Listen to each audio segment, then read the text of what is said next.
Boa tarde a todos, boa noite já a todos, né? Obrigado por vocês estarem aqui. Meu nome é Amir Labaki, eu sou o diretor do É Tudo Verdade. Eu quero começar agradecendo ao Itaú Cultural por estar nos recebendo aqui nessa final de tarde, começo de noite, para mais uma discussão. Ontem a gente também esteve aqui abrindo o festival no Itaú Cultural, a volta do retorno ao Itaú Cultural com um debate do estado das coisas. E eu queria convidar vocês, a gente tem uma iniciativa nova, em parceria com o Itaú, que é, durante essa semana do festival, nós estamos passando no site do festival Itaú Cultural e É Tudo Verdade, no site www.itaucultural.org.br, 3 documentários brasileiros que foram distinguidos pelo júri do festival nesses nossos já 21 anos, e eu acho que é uma chance bacana de quem ainda não viu esses 3 filmes, de assisti-los, ou que quem já os viu, de voltar a vê-los, que acho que são marcos da nossa história e marcos da história recente do documentário brasileiro, né? Eu quero agradecer e cumprimentar ao GTDoc da PASSE, primeiro, por existir. É muito bacana ver que a PASSE, Associação Paulista dos Cineastas, decidiu organizar-se também sobre um subcomitê que se dedica exclusivamente à questão do documentário no Brasil, em São Paulo, né? Isso eu acho que é uma marca dos nossos tempos. Eu acho que a importância do documentário no Brasil, nesses últimos tempos, andou crescendo muito, e nada mais que justo que a Associação dos Realizadores aqui em São Paulo se detenha, né, um grupo específico para estudar as demandas e as estéticas ligadas ao documentário, né? E é por isso que é uma grande honra ao É Tudo Verdade, como a nossa casa do documentário, não um mês, mas mais ou menos um mês de documentário que a gente tem pelo Brasil, dentro de Tudo Verdade, está recebendo esse debate do GTDoc da PASSE. Eu, infelizmente, não vou poder participar da mesa, porque a programação do festival, como vocês sabem, é muitíssimo intensa aqui no Rio de Janeiro. Depois a gente vai para Santos, Brasília, Belo Horizonte e Recife esse ano, né? Mas eu estou muito contente de a gente estar aqui e com a discussão que transcende o caso brasileiro. A gente vai poder debater uma experiência que já tem 16 anos na França, que é o Moire de Film Documentaire, com uma diretora desse evento importante para a cultura cinematográfica na França. Eu quero, então, convidar rapidamente os debatedores dessa noite para virem participar da mesa. Eu vou começar convidando a Justine Maignan, do Moire du Film Documentaire. Bienvenue. Bonne discussion. S'il vous plaît, se vous voulez. A Regina Gerard, cineasta, documentarista, do GTDoc da PASSE. Bem-vinda, Regina. Representando o Ministério da Cultura, a Sara Rocha. Onde está a Sara? Na minha frente, desculpa. Não tinha... Está bem na minha frente. Bem-vinda, É Tudo Verdade, bem-vinda a esse debate, bem-vinda ao Itaú Cultural. E também o documentarista e professor Henri Gervasot. Henri, bem-vindo, muito obrigado por estar aqui. Veterano de várias edições do É Tudo Verdade. E só para contar para vocês, eles vão ter uma primeira rodada de intervenções, né, conversando entre eles, e logo depois o Henri vai fazer as perguntas que vocês tiverem. Eu peço a vocês que façam a pergunta por escrito, encaminhem a Thaís. Cadê a Thaís? A Thaís, que está ali. Então, quem tiver alguma pergunta, passe, por favor, para a Thaís, que a Thaís vai ficar encaminhando para o Henri, para a gente poder aquecer o debate. Então, bom debate para vocês. Boa discussão, Justine. Bom debate para vocês. Obrigado.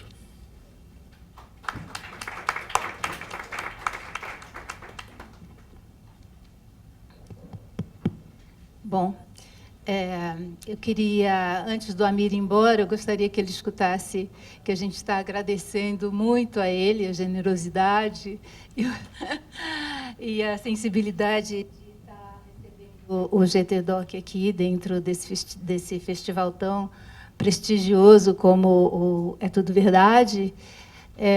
diante dos 21 anos do É Tudo Verdade e diante dos 16 anos do Moad Doc, a gente está engatinhando. Exatamente 2 anos atrás, no dia 12 de abril, nascia o GT Doc no seio do É Tudo Verdade. Então, a gente, de uma certa maneira, é um pouquinho cria aqui do É Tudo Verdade.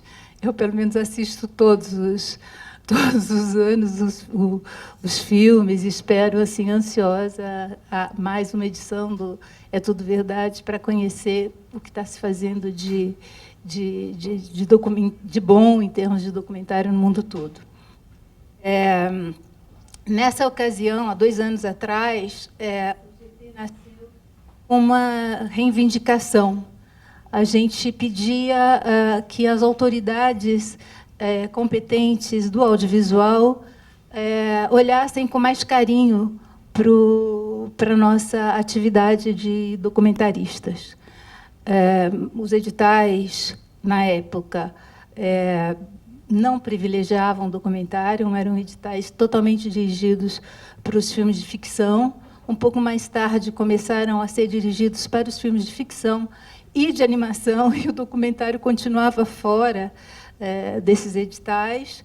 E, através de um trabalho paciencioso e lento, mas perseverante, a gente foi conseguindo... tem muita coisa ainda para fazer, mas a gente já conseguiu bastante coisa até hoje. E, enfim, a valorização do documentário perante as entidades públicas do audiovisual foi nossa primeira vocação.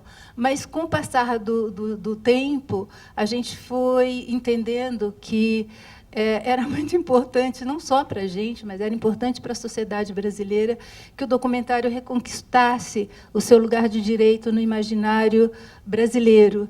E, então, hoje, a nossa luta, a gente já conseguiu fazer... Essa é a nossa segunda mesa dentro de um festival. O ano passado, nós trouxemos uma representante de uma similar Casa do Doc em Moscou, dentro do Doc SP. Esta nossa mesa hoje, então, estamos trazendo a Justine Menhan, não só a Justine, mas hoje a gente já tem aqui do nosso lado uma representante do Ministério da Cultura, a Savi, que está aqui nos apoiando e nos prestigiando, e espero que isso continue ao longo desses próximos tempos. E, bom, enfim, nós vamos fazer...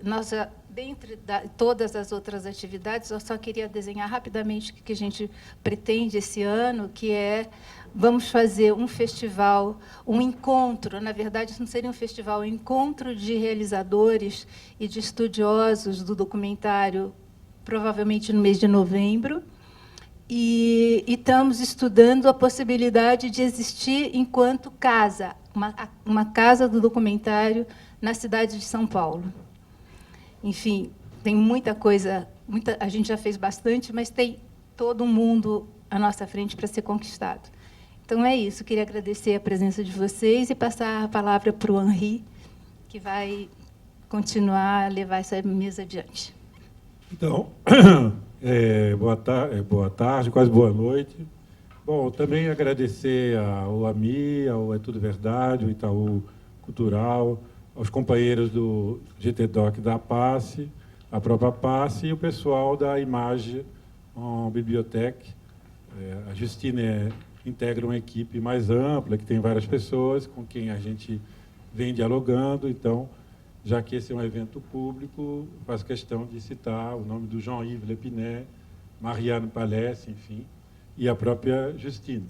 Por outro lado, também, na medida em que se trata-se de um evento público, eu gostaria de fazer um agradecimento todo especial à equipe do SPCine, que, entre outros, Renato Neri, Maurício Ramos, Alfredo Manevi, que desde o início apoiaram essa iniciativa, e temos uma boa coincidência que ontem foi assinado, finalmente, um contrato, não é? Isso foi publicado no Diário Oficial, nossa associação, vamos dizer assim, com a SPCine.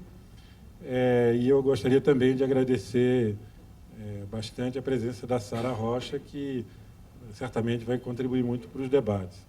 O único ponto, talvez, que, enfim, quero ressaltar, antes de passar a palavra para a Justine, é assim, no processo progressivo de elaboração do projeto da Casa do Documentário, com vista à identificação da sua construção física e institucional perene, sempre pareceu ao nosso grupo essencial ter a oportunidade de conhecer experiências que tinham parentescos ou que dialogavam com a proposta que, paulatinamente, estamos desenhando. Eu diria não apenas no nosso pequeno grupo ter a oportunidade de conhecer essas experiências, mas de poder compartilhar esse conhecimento e oferecer condições para que possam ser debatidas por um público paulistano e brasileiro mais amplo. Para nós, essa interlocução pública é fundamental, na medida em que estamos convencidos que a nossa proposta de criação da Casa do Documentário em São Paulo, se possível no centro de São Paulo, em última instância, é uma iniciativa de interesse público que depende, para a sua implementação, de uma original definição de uma parceria entre instâncias públicas, entidades do mundo empresarial e da sociedade civil organizada. Por isso, organizamos o debate de hoje, partindo da inspiradora trajetória do Mode Documentaire na França. Inspiradora, como vocês vão ter ocasião de constatar, espero a seguir, porque, entre outros, tal trajetória na França é fruto de uma complexa, consistente e duradoura associação entre o Estado e a sociedade civil organizada. Então é isso, Justine.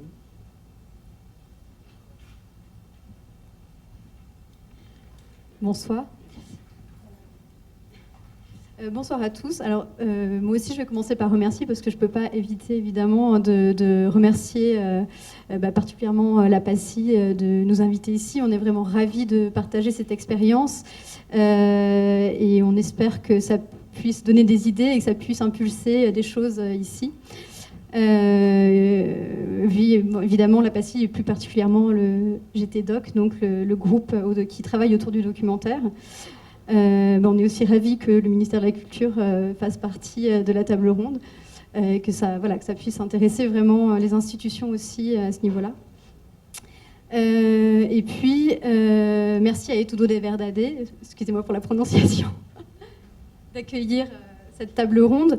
Ça me semble vraiment important que ça se passe dans le cadre d'un festival de documentaire, parce que si le mois du film documentaire n'est pas un festival, par contre, il se situe vraiment dans le prolongement du travail qui est fait par les festivals. C'est vraiment, je parlerai plutôt à la fin de l'intervention un peu de l'histoire du mois du film documentaire et de la manière dont il est né, mais c'est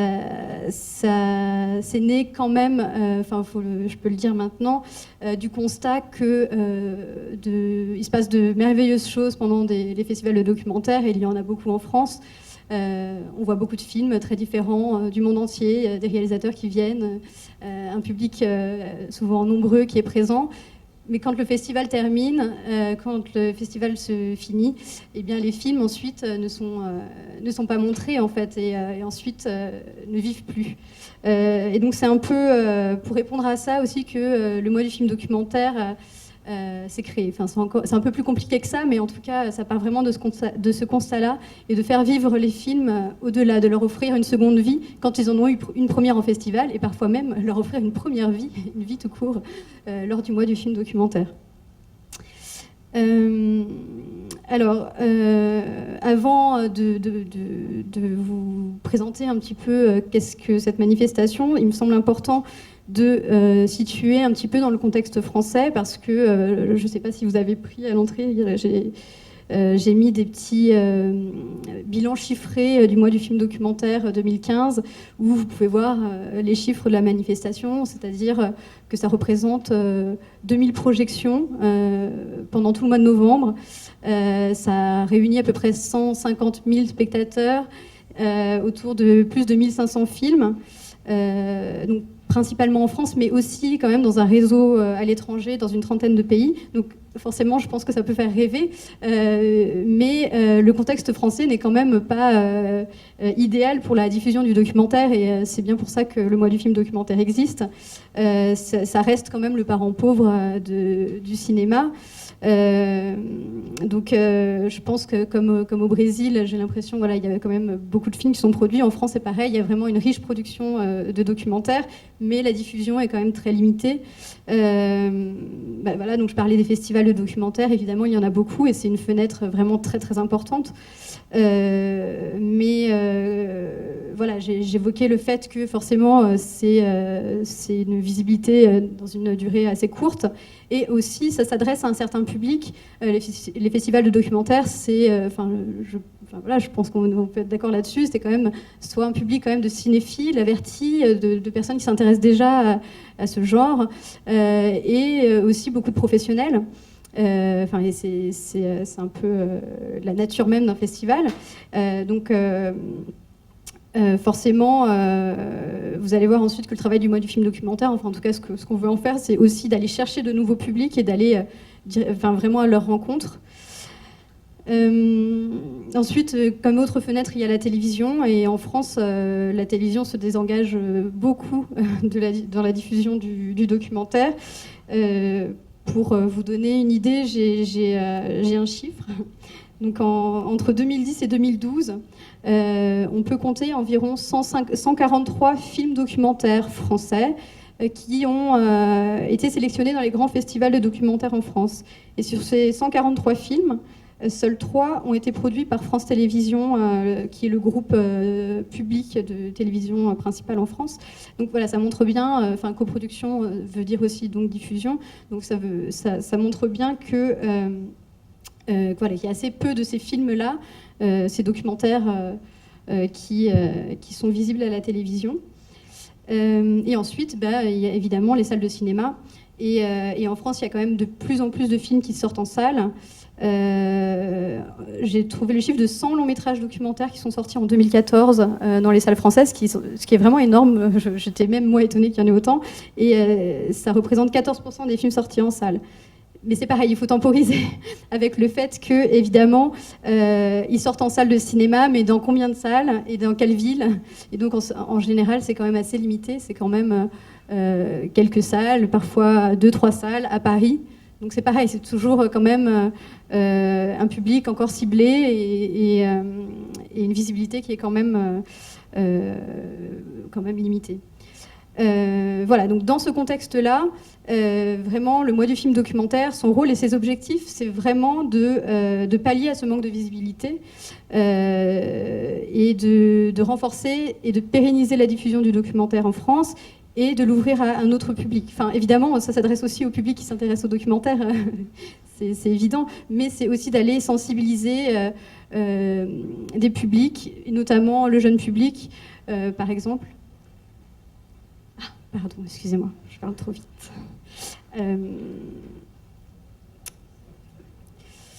Voilà, de toute façon, j'avais fini ma première, un peu la présentation du contexte, pour que vous compreniez mieux ensuite de quoi il s'agit. Alors la première chose que je voudrais dire sur le mois du film documentaire, qui me semble important, c'est que c'est avant tout un réseau national de diffusion.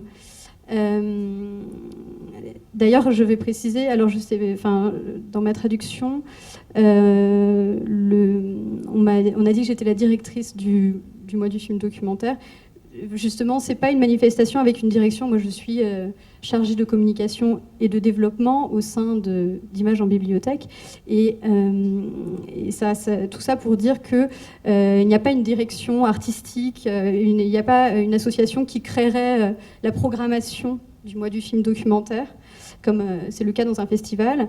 Là, l'idée, c'est que chaque structure, qu'on appelle aussi participants, créent eux-mêmes leurs projets. Et alors ces structures, ces 2000 structures dont je vous ai parlé tout à l'heure, c'est un réseau de structures très hétéroclites. Donc je vais un peu les lister parce que c'est de cette manière-là qu'on va comprendre de quoi il s'agit. Donc c'est beaucoup de bibliothèques. C'est le premier type de structure représentée, ce sont des bibliothèques, environ 700 bibliothèques. Et j'y reviendrai petit à petit dans mon intervention, puisque en effet c'est assez particulier que des bibliothèques soient des diffuseurs de documentaires, mais il y a une vraie histoire en France du rôle des médiathèques dans la diffusion du documentaire. Il y a environ 40% des bibliothèques en France qui ont des collections de films en leur sein et qui ont beaucoup de films documentaires inédits dans leur collection. Ensuite, les deuxièmes types de participants, ce sont les salles de cinéma, environ 350, qui participent souvent en partenariat justement avec d'autres structures. Je vais y revenir aussi. Ensuite, je vais passer plus vite, je ne vais pas je vais pas détailler toutes les structures, mais il y a des structures culturelles, donc ça semble évident, qui s'investissent dans la manifestation, des musées, des théâtres, des cinémathèques.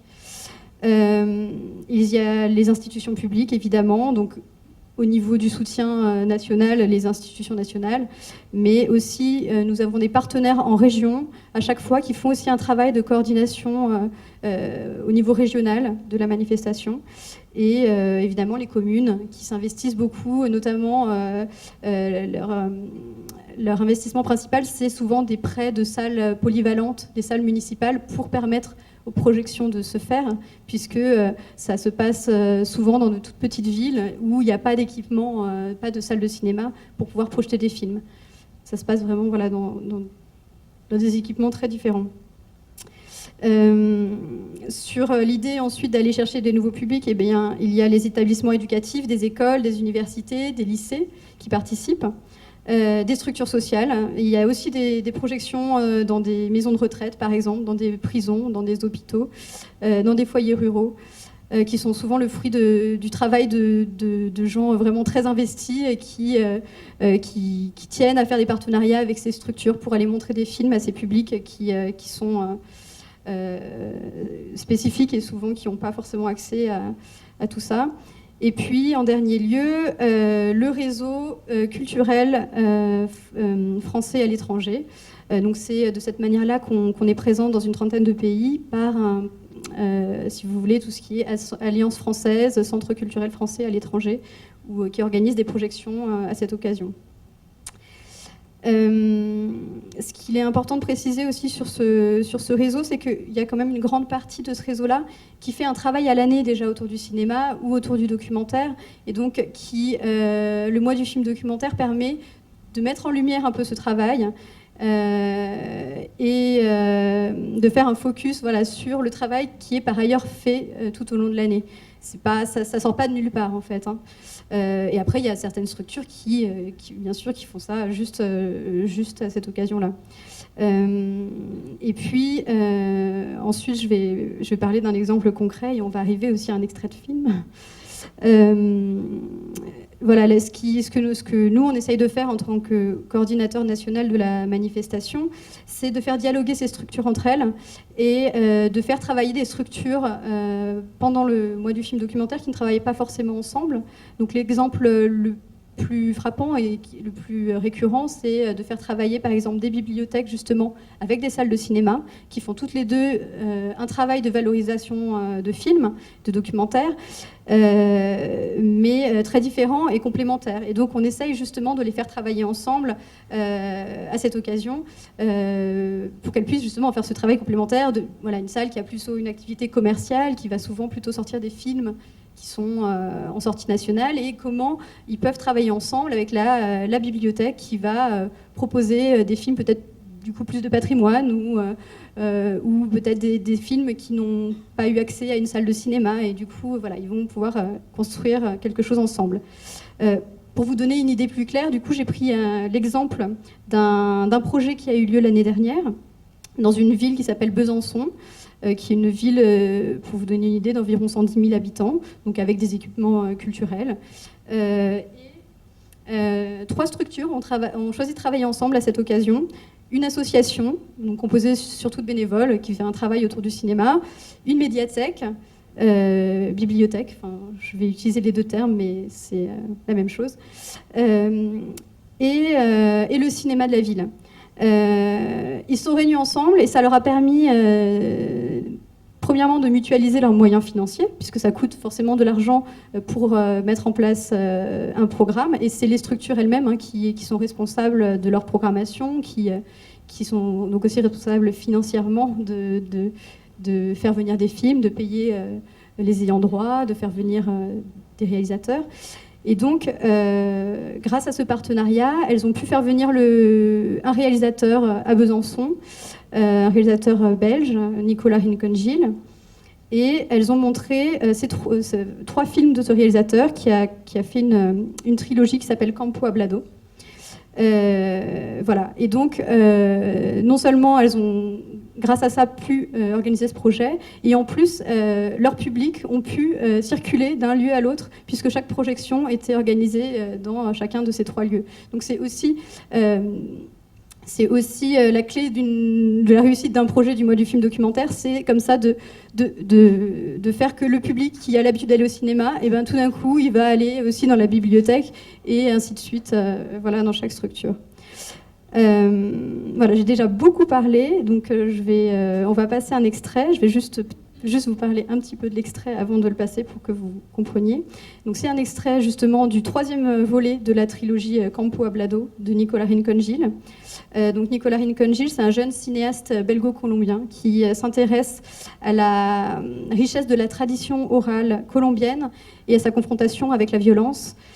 Donc le 3e film, les 3 films qu'il a réalisés ont été montrés au Festival Cinéma du Réel, et aussi c'est un exemple que j'ai choisi parce que ces films sont aussi disponibles dans les fonds des médiathèques, et seulement le 3e volet a eu une sortie salle. Donc c'est un peu un exemple aussi qui illustre un peu ce que je vous disais tout à l'heure. Donc l'extrait, c'est donc un extrait du film Noche Herida. J'ai pris un extrait qui arrive à peu près à la 20e minute du film. C'est un film assez contemplatif qui suit Blanca, qui a fui la campagne colombienne à cause des paramilitaires et qui donc se retrouve dans la banlieue de Bogota à élever ses 3 petits-fils. Voilà, donc c'est un film où on comprend vraiment petit à petit, c'est très sensible, et cette séquence tout d'un coup arrive et là on comprend beaucoup de choses. Voilà.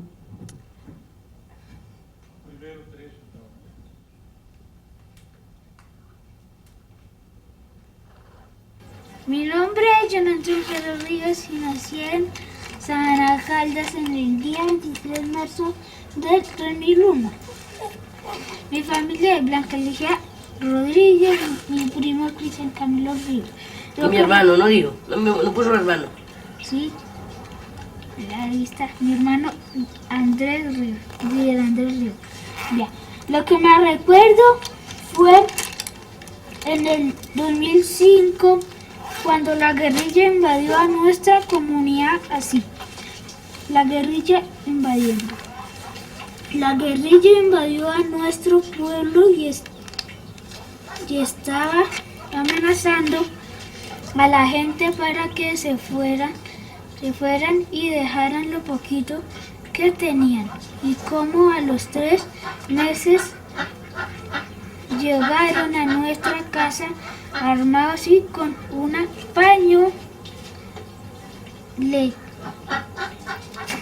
unas pañoletas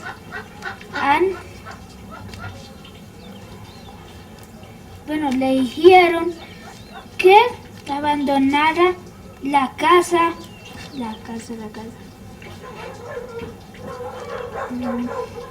Ya me perdí. Bueno,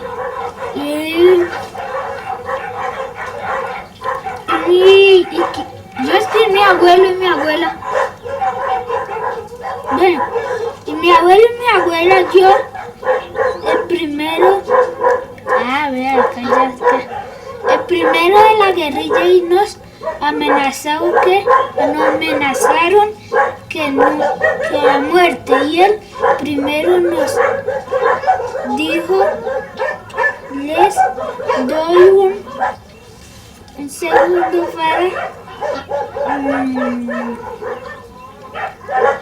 para cruzar este cerco, y nosotros al alcanzamos a pasar y alcanzamos a pasar alcanzamos a pasar y nos salvamos y mi abuelo y yo y mi abuela llegamos al pueblito y al momentico llegó el ejército y se dieron plomo. Ya terminó. ¿Ya? ¿Cuándo acuesta la lectura? Ayer. ¿Por qué no me dijo a mí que se vaya a ver la guitarra? Porque usted está durmiendo. Pues está muy enredada. Ya te la tiene que presentar usted al colegio. Sí. ¿Ah? ¿Sí? Hoy. A mí no me gustó la tarea que usted escribió ahí.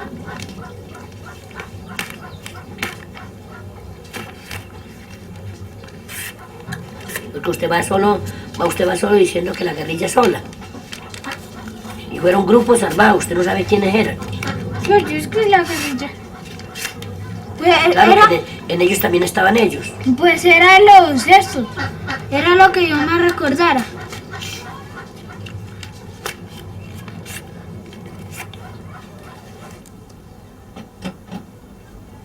Y entonces a nosotros nos dio mucho miedo y nervios.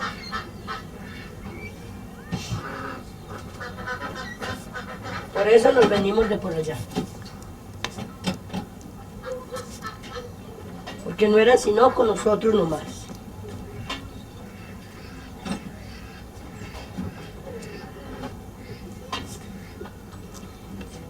Que por chismosa y nosotros no chismoseamos a nadie es por allá. Espere.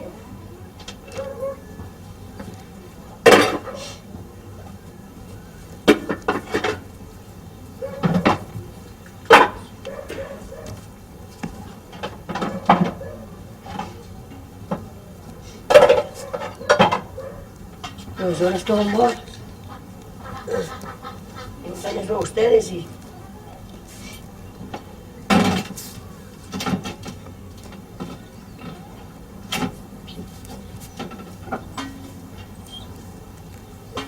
¿Por qué qué? Porque hacía muchos chismes. Que por chismosas y nosotros no chismoseamos a nadie es por allá. Y a mis hijas le dijeron que la cabecilla principal era su mamá.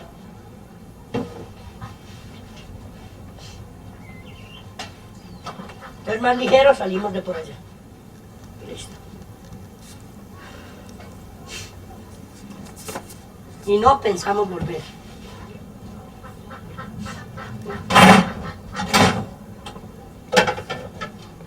Ni quisiéramos recordar.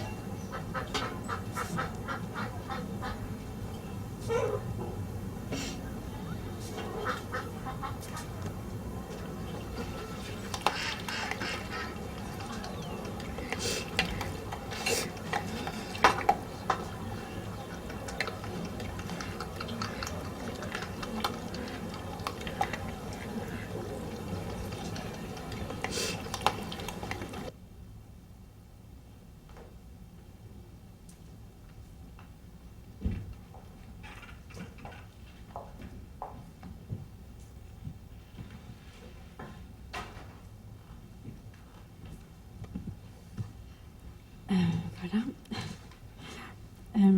Voilà, donc après avoir parlé du réseau, je crois que ce qui est important il est important de parler des films qui sont projetés pendant le mois du film documentaire.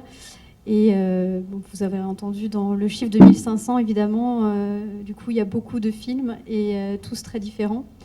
Alors, comment c'est possible, 1500 films? Évidemment, c'est parce que le mois du film documentaire est fondé sur la liberté de programmation. Parce que on tient vraiment à cette... c'est vraiment quelque chose de très important dans la manifestation, c'est-à-dire qu'on invite donc ce réseau à participer et ils sont libres de choisir les films qu'ils veulent projeter à partir du moment où c'est un documentaire, évidemment. Et Et c'est ce qui fait vraiment la richesse et la force du mois du film documentaire. C'est-à-dire que c'est pas Images en bibliothèque, nous qui imposons des films. Je pense que si on avait fait ça, on n'en serait pas à la 16e année. Je ne serais pas pu tenir aussi longtemps. Parce qu'en fait, ces structures, elles sont, comme vous l'avez compris, très très différentes. Et donc, évidemment, elles sont les seules à même à savoir, à connaître leur public, à savoir à connaître elles ont chacune des réalités très très différentes. Il y a des structures dans des zones très rurales, il y a des villes avec justement un cinéma qui a déjà une programmation importante. Il y a des lycées, donc voilà, des structures qui s'adressent à des lycéens ou à des jeunes. Donc évidemment, c'est très important qu'elles puissent porter leur projet, qu'elles puissent vraiment s'investir dans leur projet. C'est vraiment elles qui portent leur projet et c'est elles qui donc choisissent leur film. Et donc tout l'équilibre à trouver, c'est du coup notre rôle évidemment dans cela. Et parce que quand même, on a quand même une certaine idée aussi du documentaire. Évidemment, je pense qu'on a tous compris que depuis tout à l'heure, quand je dis documentaire, alors je pense qu'en portugais, on a traduit par documentaire indépendant. En français, on parle souvent de documentaire de création. Donc évidemment, c'est ça qu'on soutient, c'est-à-dire des films qui ont une vraie écriture cinématographique, un vrai point de vue d'un auteur sur un sujet. Et donc nous, comment on fait, c'est qu'on propose des films en fait. Chaque année, on propose environ 150 films. Donc des films qu'on soutient par ailleurs dans notre activité annuelle. Donc je toucherai un petit mot à la fin pour que vous compreniez. Et on organise des programmations thématiques. Chaque année, on change entre 5 et 10 programmations thématiques, à la fois pour mettre en avant des films et du coup faire connaître des films que certains participants ne connaîtraient pas. Donc on va en festival, on prospecte des films, des films récents, mais aussi des films plus anciens. Et à la fois pour valoriser ces films-là. Ah non, ça je l'ai déjà dit, je sais plus. Bon, d'un côté pour valoriser les films, et d'un autre côté pour faciliter l'accès de ces films aux professionnels. Donc on n'est pas un distributeur, hein, donc on ne fait pas un travail de distributeur, on fait un travail de mise en relation entre les ayants droit ou les catalogues qui détiennent les droits de ces films-là et les professionnels. Et à l'occasion du mois du film documentaire, on négocie un tarif fixe qui soit intéressant à la fois pour l'un et pour l'autre des parties. Et donc, pour vous donner un peu une idée, alors, ouais, juste peut-être un mot pour dire, si jamais c'est pas clair, que quand je dis films très différents, c'est-à-dire que c'est des films français, mais c'est aussi des films étrangers, c'est des courts-métrages, c'est voilà, des films récents, des films plus anciens. Évidemment, il y a des formes plus classiques de documentaire, il y a des formes des fois un peu aux limites des arts plastiques ou de la fiction. Enfin voilà, c'est vraiment tout ce spectre-là qui est représenté. Et donc, pour vous donner un peu une idée du travail qu'on fait, j'ai choisi de vous présenter un des projets de programme thématique qu'on va proposer en 2016. Donc on a choisi en fait de proposer une dizaine de films qui sont des comédies musicales documentaires. Donc voilà, vraiment dans cette idée justement de montrer un peu une autre vision du documentaire et des formes un peu différentes, hein, voilà, qui peut sembler un peu déstabilisant et en même temps qui nous semble être aussi une entrée vraiment privilégiée pour des publics peut-être qui ne sont pas habitués à voir du documentaire. Enfin, forcément, je pense que quand on dit comédie musicale, ça donne envie quand même. Et donc, j'ai choisi de vous montrer un extrait du film Diana Mini Market de Floriane Devigne, qui est un film qui raconte la vie d'une famille sri-lankaise immigrée qui vit à Paris et qui a des problèmes, en fait, qui vient de se faire expulser de son logement, et ils ont une petite épicerie et ils se retrouvent à vivre tous les 4 dans cette petite épicerie. Et c'est un peu les aventures de cette famille entre les administrations françaises, la jeune adolescente qui commence à s'intégrer dans les écoles françaises, qui va faire de l'hôtellerie. Et dans ce film, qui est un film quand même plutôt de cinéma direct, où on suit vraiment cette famille comme ça, il y a 4 séquences, si je ne me trompe pas, chantées à la mode Bollywood, on va dire, et où chaque personnage se met en scène. Et je sais que ce sont des scènes qui ont été travaillées avec les personnages. Donc c'est pas juste une petite folie comme ça pour faire joli, c'est vraiment aussi des séquences qui racontent quelque chose de l'imaginaire de ces personnages et de ce qu'ils ont voulu raconter aussi à travers ces séquences chantées. Et donc là, on va voir la séquence de la maman. Voilà, donc tout de suite un deuxième extrait.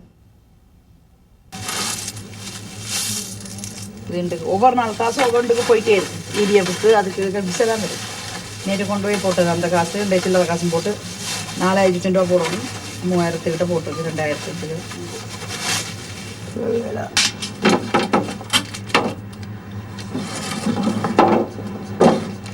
ராஜா எங்கே சாஜா இது புரியுது கடைசி அங்கே போட்டதில்ல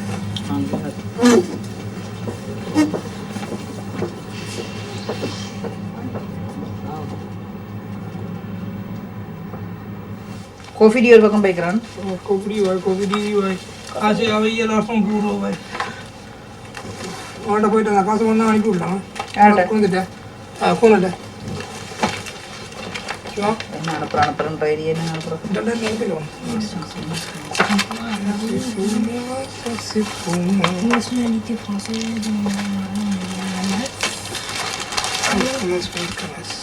Merci de quoi ça? Là, pour l'instant, on a trouvé le, comment il s'appelle, ancien de EDF, facture, voilà.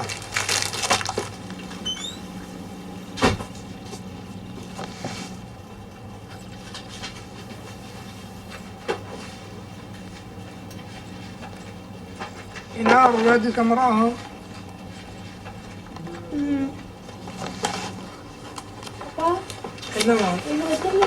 ஆமா ரிக்ஷே எடுத்துருங்கம்மா பா நான் ஃபைல தந்துருங்க நான் சரி இப்போ இதை எடுத்துட்டு வாங்க salade Salade, tomate, oignon pain, steak haché, ouais sauce. sauce il est là c'est bon Ketchup là? ouais, il a tout ça bon, c'est bon tout ça C'est tout? ouais Salade, tomate, oignon? ouais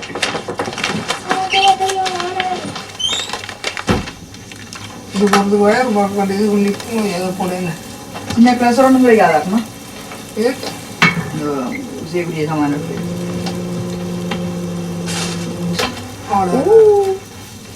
அப்படிலாம் செய்யறல போங்க நிலா லைட் எடுத்துட்டு போய் செய்யுங்க கவனமா ஓவன் பண்ணி படுங்க சடாக்கண்ண அடிச்சிடும் ça va oui ça va Darling, mon cœur toujours envoyé des messages à ma tête. உன் பெயரில் இந்த புதுக்கடை கவனமடி கவனம் பிடிவத கடிதம் நளினி சேலூக்கு மலவல் நளினி பிடிவத கடிதம் நளினி சேலூக்கு மலவல் நளினி குடித்துடைத்தவளும் முசுரி வேலையாலும் ஈட்டியதோ செல்வத்திலே தயனமினி மாஷே யார் கண்பட்டதோ யார் பொறாமை கொண்டதோ பிடிவத கரிதான்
dans le cadre de la signature du... Vous savez bien que le geste ne peut pas tenir compte de tout. Oui, mais c'est des éléments qui doivent pencher dans la balance. Pour 163 €, on expulse des gens.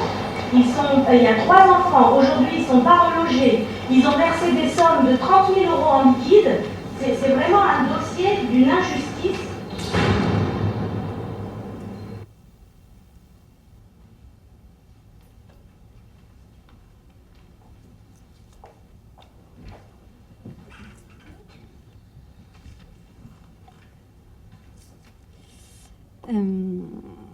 Voilà, donc après avoir parlé du réseau, des films, un point capital et vraiment crucial, assez spécifique du mois du film documentaire, c'est que ce ne sont pas seulement des projections de films bruts comme ça.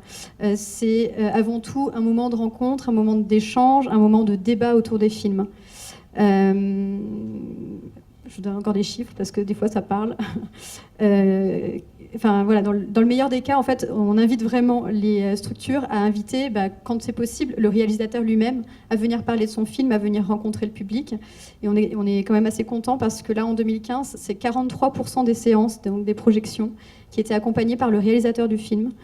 Alors là, j'ai oublié de le noter, mais après, par les séances accompagnées, c'est plus de 90%, il me semble. Voilà, 90% des séances, en général, sont accompagnées soit d'un débat, soit d'une rencontre avec le réalisateur ou avec un intervenant. Donc voilà, c'est vraiment ça le mois du film documentaire.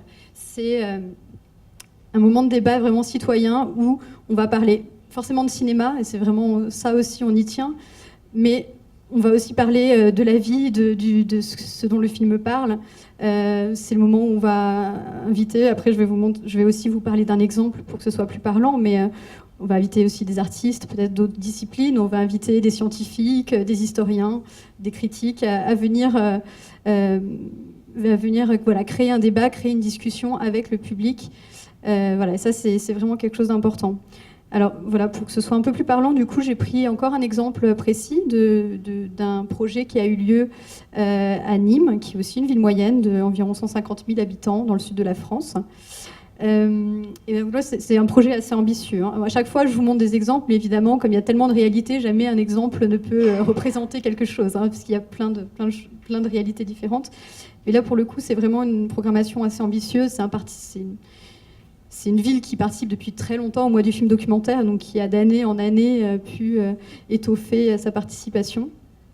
Et donc, l'année dernière, ils ont fait un programme qui s'appelait Dessin du réel, avec l'idée de montrer des films qui utilisent le dessin, des documentaires qui utilisent le dessin pour parler de choses qui ne peuvent pas être dites ou qui ne peuvent pas être montrées, qui font du dessin vraiment un langage à part entière. Donc c'est vraiment une très belle idée, et à la fois il y a des films donc, qui utilisent le dessin, et ils sont un peu aller au-delà et sortir un peu cette idée-là. Et ils nous ont aussi montré beaucoup de films sur la BD, sur la caricature. C'est aussi un sujet très important en France, vous l'imaginez. Donc voilà, donc il y a eu vraiment beaucoup de projections. Et donc il y a eu des projections de films, donc quasiment toutes accompagnées soit du réalisateur. Il y a eu des projections accompagnées justement d'auteurs de bande dessinée ou de dessinateurs, donc celles qui étaient plutôt des films sur la caricature, etc. Donc vous voyez, c'est des intervenants assez différents. Il y a eu une séance de court-métrage documentaire destiné plutôt aux enfants. Il y a eu donc surtout des films, mais il y a eu aussi une séance qu'ils appelaient Doc en fabrication. Ils ont invité un réalisateur à venir parler d'un film qui était en cours de production, donc de montrer des extraits et de parler avec le public de qu'est-ce que c'est aussi de faire un documentaire, qu'est-ce que c'est de faire ce documentaire-là. Donc voilà, c'est vraiment pour sortir aussi simplement des projections.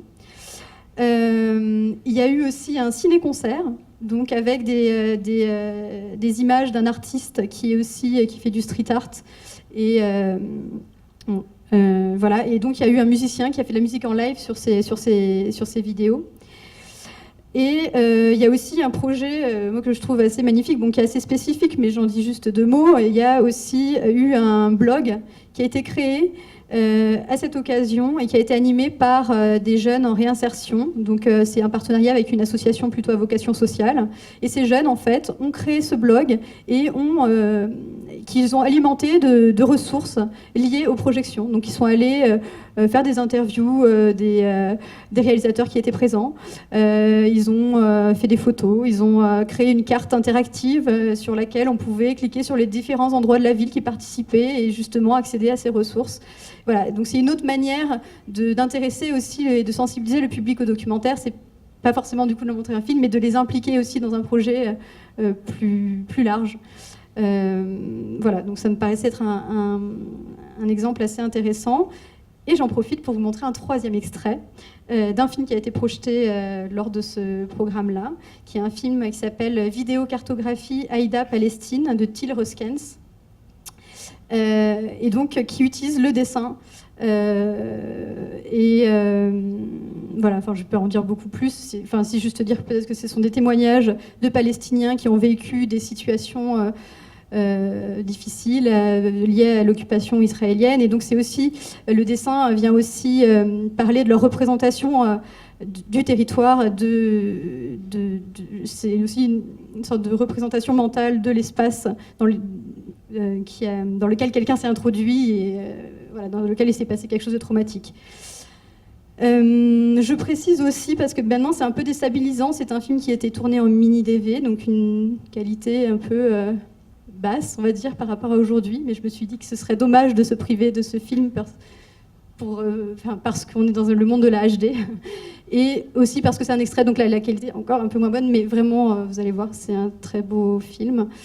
Alors c'est pas vraiment un extrait, c'est une sorte de bande-annonce, donc il y a plusieurs extraits de plusieurs des témoignages qui sont dans le film.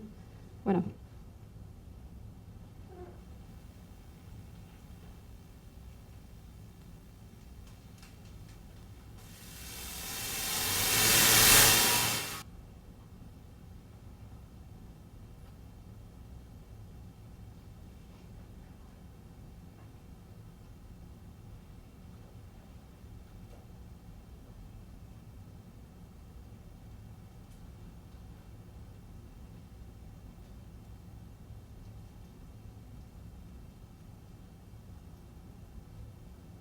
البورد ممكن في أي لحظة يكون متواجد فيه جنود.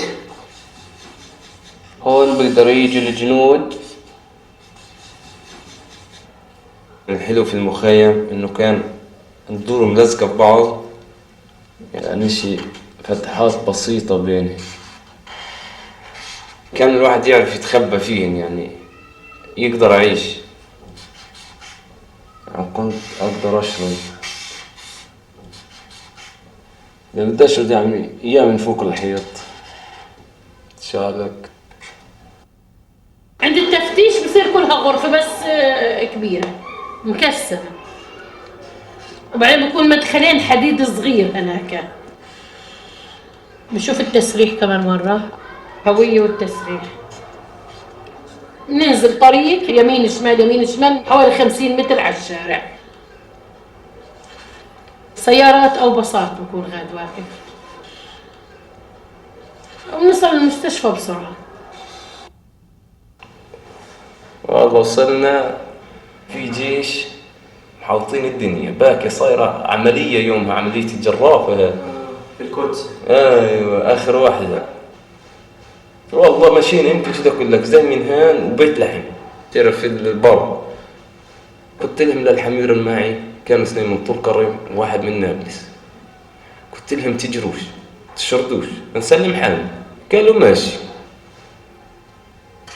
تنصل الشيء ولا هم صفين لك هتجيب مبطحين، رفعوا سلاح علينا وكم يفعطوا لك الثلاث، اقسم بالله بلش لك طاخ. شباك على الشارع في عنا، وهي الحمام بتخبى هون، غرفة للبنات بتخبى هون يعني. بس التخت اللي عنا حلو، بس أنا غلطت كتبت. أكثر شارع يعني مش أكذب عليكم عند دارنا.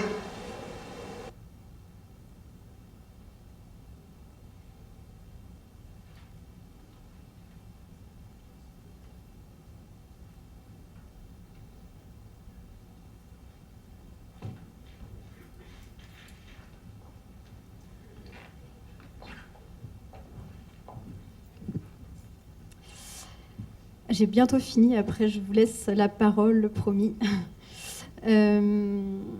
Voilà, donc maintenant je vais peut-être dire juste un mot sur l'histoire du mois du film documentaire, donc comment il est né.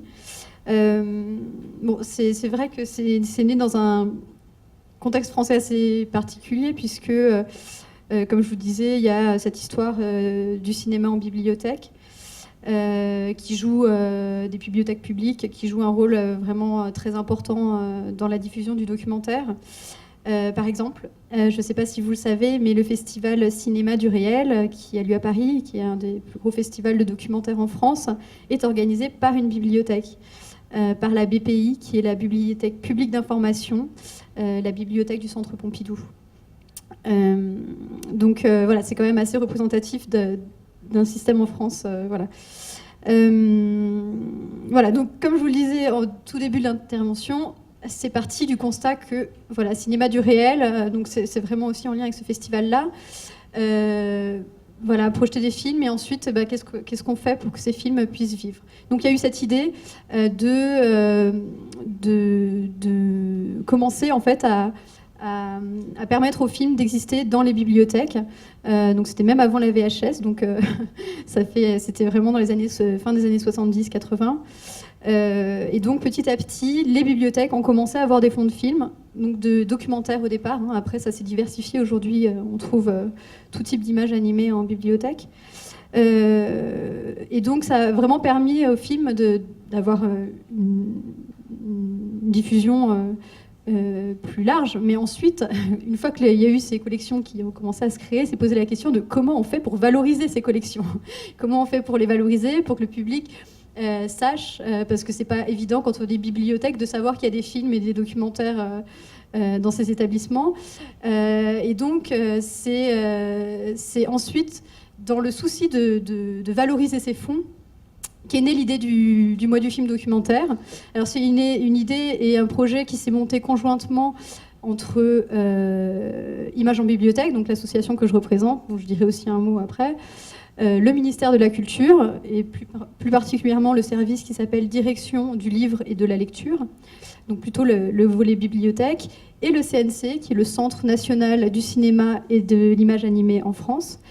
Voilà, donc c'est vraiment un projet qui est parti plutôt des institutions et plutôt d'en haut, si on peut dire,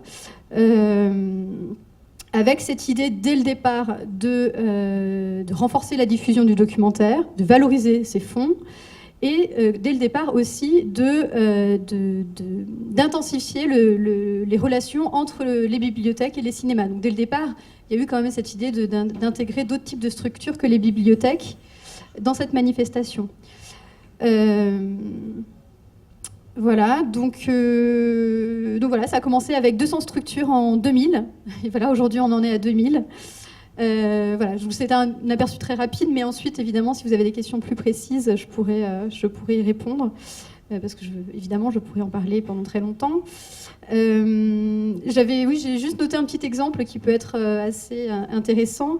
Par exemple, le réalisateur qu'on connaît tous maintenant, Frédéric Wiseman, c'est un réalisateur justement qui a été vraiment soutenu dès le départ par les bibliothèques, où ses films vraiment étaient disponibles dans le fond des bibliothèques avant même qu'on connaisse son nom et avant même que ces films sortent en salle de cinéma. Donc c'est un exemple assez frappant, et peut-être que Nicolas Rinkelnil, dont je vous ai montré un extrait au début, peut-être ce sera le prochain Frédéric Wiseman, qui sait.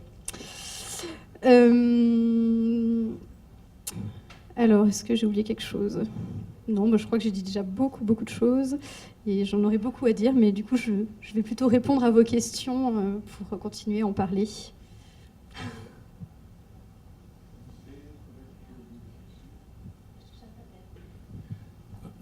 Bom, antes de abrir para o público, Eu vou fazer duas perguntas bem objetivas à Justine, mas também uma colocação que é uma pergunta também para a Sara, já que a ideia desse debate aqui não é apenas uma exposição, como é que poderíamos dizer, acadêmica, que visa apenas uma socialização do conhecimento sobre uma experiência e uma trajetória muito relevante no quadro francês, europeu ou ocidental, mas também de como isso repercute aqui entre nós, de que maneira aqui no Brasil a gente pode, enfim, pensar em valorizar e difundir de forma mais consequente o documentário independente, como é que iniciativas, então, de diversas instâncias podem se somar e tal. Então, a pergunta que eu vou fazer daqui a pouco para a Sara tem a ver com isso. Mas, para a Justine, então, duas perguntas inicialmente bem objetivas. Qual é o orçamento do mês do documentário? Como é viabilizado financeiramente essa iniciativa? Quem financia a equipe de profissionais que coordena ao nível nacional a realização do modo documentaire? A vida é real e de viés. Então, essas perguntas bem práticas têm alguma importância. Merci. Merci pour cette question parce que je me suis rendu compte que j'avais en effet oublié quand même quelque chose de très important. Donc avant de parler du budget, je dis juste un mot sur Images en bibliothèque. Si j'ai pas parlé du coup de notre structure au début, c'était pas pour pas vous perdre parce que vous avez déjà vu que c'était un peu complexe l'articulation et l'organisation de cette manifestation. Et donc maintenant, à la fin de mon intervention, je pense que vous devez comprendre un petit peu pourquoi une structure qui s'appelle Images en bibliothèque et le coordinateur du mois du film documentaire. Évidemment, c'est parce qu'il y a ce travail qui est fait dans les bibliothèques. Voilà. Mais juste en deux mots pour dire qu'en effet, on coordonne le mois du film documentaire, mais c'est seulement une de nos activités. Il n'y a pas une équipe en fait qui travaille seulement sur le mois du film documentaire à l'année. Nous, on travaille vraiment sur des activités qui évidemment se nourrissent les unes des autres et qui s'imbriquent et qui ont du sens en fait, évidemment. Donc juste en deux mots, donc on est une association professionnelle, on réunit à peu près 600 bibliothèques qui ont des fonds de films, et donc on a pour vocation d'animer ce réseau de professionnels qui ont quand même une profession assez spécifique. On les forme aussi, on a toute une activité de formation pour former les bibliothécaires au cinéma et à l'audiovisuel. Et puis, on anime également une commission de sélection de documentaires, donc des documentaires qui sont visionnés par un réseau de bibliothécaires. Et les films qui sont sélectionnés sont ensuite édités en DVD pour pouvoir intégrer le fonds des bibliothèques. Et évidemment, tout ce corpus de films qu'on soutient toute l'année, ensuite, est valorisé pendant le mois du film documentaire, au-delà du réseau des bibliothèques. Voilà. Donc comme ça, vous comprenez un petit peu aussi qui on est. Et alors, le budget du mois du film documentaire, alors c'est un peu complexe parce que, vous l'aurez compris, il y a beaucoup de strates dans le mois du film documentaire. Donc nous, le budget, nous, en tant qu'association coordinatrice, c'est minuscule, c'est 90 000 €. Et en fait, donc, les dépenses, en gros, c'est les salaires de l'équipe, le matériel de communication, puisque je n'ai pas détaillé tout ce qu'on fait, parce que ce serait trop long, mais une de nos grandes missions, évidemment, c'est de communiquer au niveau national sur la manifestation. Donc c'est nous qui choisissons un visuel pour homogénéiser cette communication. Et on envoie des affiches partout en France et dans les pays participants également. Donc ça, c'est un gros budget. Et puis ensuite, je l'ai noté... et puis évidemment, l'aide à la venue des réalisateurs, puisque je ne l'ai pas dit non plus, mais évidemment, pour aider les structures à inviter des réalisateurs, parce que ça coûte cher, on a 2 dispositifs que je pourrais détailler s'il y a des questions, parce que peut-être que ça va être long sinon. Merci. Então, Sara, a força de atuação do mês do documentário em prol da valorização e da difusão do documentário independente na França é inegável.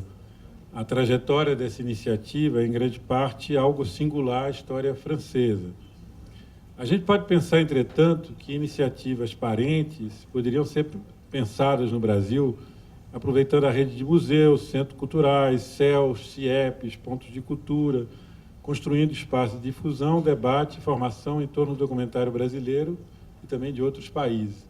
Então, eu gostaria de te ouvir um pouco, a gente conversou um pouco antes que começasse, enfim, como é que isso ecoa, de que maneira você, como representante do Ministério da Cultura, apesar desse momento brasileiro ser um tanto, enfim, inquietante, e a gente não ter muita possibilidade de pensar o nosso futuro próximo, mas, enfim, como é que você vê isso? O que poderia ser pensado dentro do Ministério da Cultura brasileiro para colaborar numa dinâmica que tivesse esse sentido mais abrangente de coordenação de iniciativas espalhadas pelo território em prol desse objetivo específico, que é da valorização e da difusão do documentário independente.